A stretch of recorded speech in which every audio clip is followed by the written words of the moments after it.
start talking about the additions that we've done over the years and how our final kitchen design came into play based on some of the things we had done previously. So the first thing we did when we bought our house was we added a screen porch where the original deck was.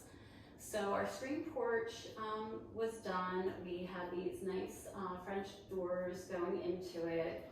We love glass, we love openness and light. After the screen porch was completed, we decided to do this eating area, lots of windows, lots of light. Our house in the back of the house is kind of dark, so this was a way to open it up. We had done something similar in our previous home and we loved it, so we wanted a nice big area for our table because we entertain a lot, and it's just a great, nice, big open space.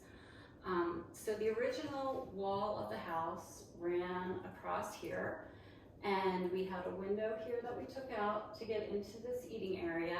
But previously to our kitchen being remodeled, the sink was probably right around here, and this was a solid wall. So that's kind of how the back of our house evolved over the years, and that kind of led us into how we were going to open up our kitchen.